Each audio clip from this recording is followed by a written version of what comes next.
Hello, I'm Christopher Rodrigues, Chairman of Visit Britain. 2013 was a record-breaking year for Britain's inbound tourism industry.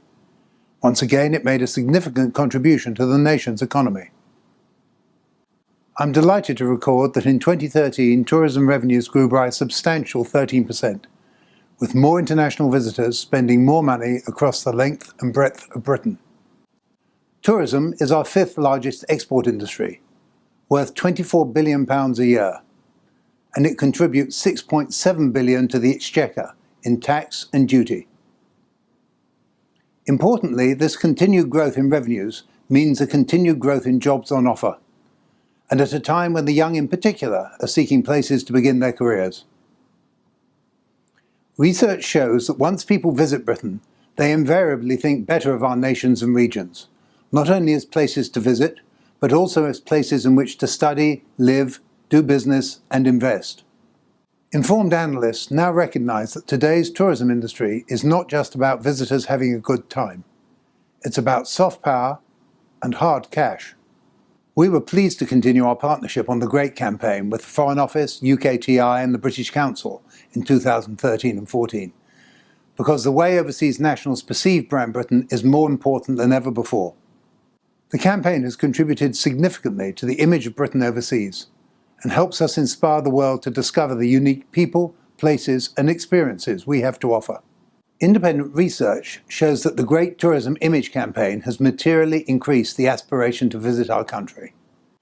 We also generated £1 billion worth of positive global PR coverage for the nations and regions of Britain during the course of last financial year. On top of this, we're making real progress generating cash and in-kind support from our marketing partners. After 3 years of our Olympic marketing programme, we've already attracted 43 million of our 4-year £50 million partnership marketing target. Taking all these initiatives into account, it was no surprise to find that our marketing activities, designed to turn aspiration into visits, have delivered at least £1.8 billion worth of additional visitor spend over the past 3 years. Is all this investment worthwhile? Well, the numbers are pretty compelling.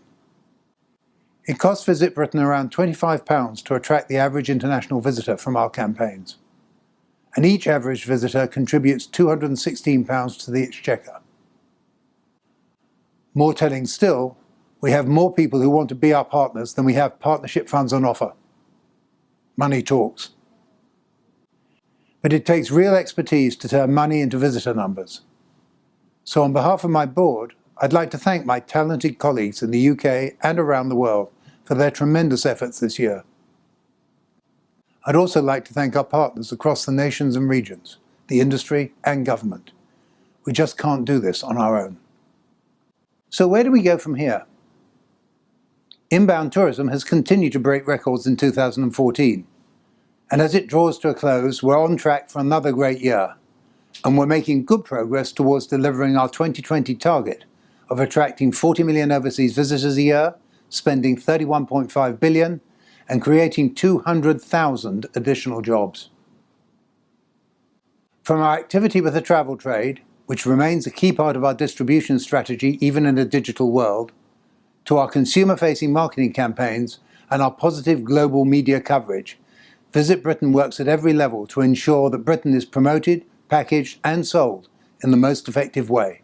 Whether it's boosting Britain's image overseas, creating a route to market for UK businesses, offering enticing deals for visitors, or drawing on our network of influential media professionals and bloggers to tell the world about what the whole of Britain has to offer, every action we take is inspired by a simple motivation: to add value to the inbound tourism industry and make a difference to Britain's economy.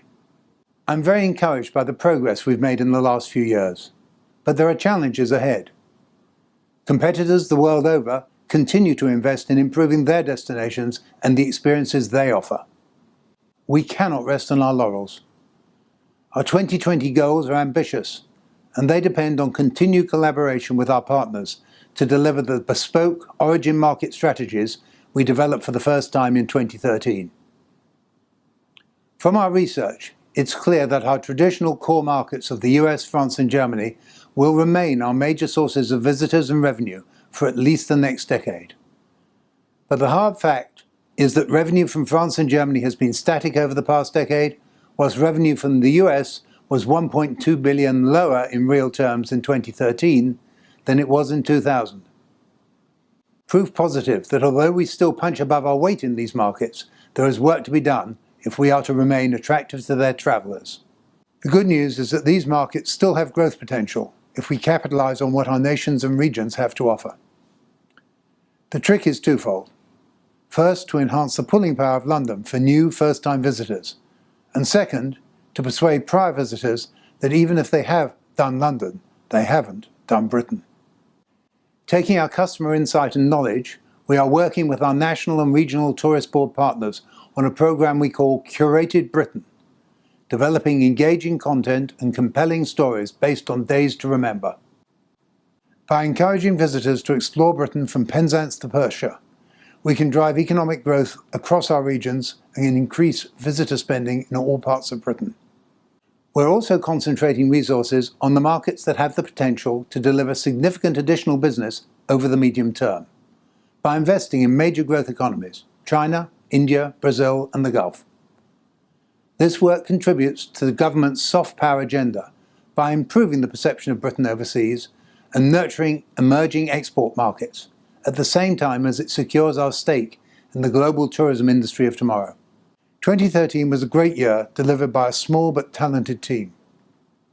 Like many government-funded organisations in the UK since the financial crisis, we've had to learn how to do more with less. The board is extremely grateful to the team for their efforts and most importantly for their continued enthusiasm.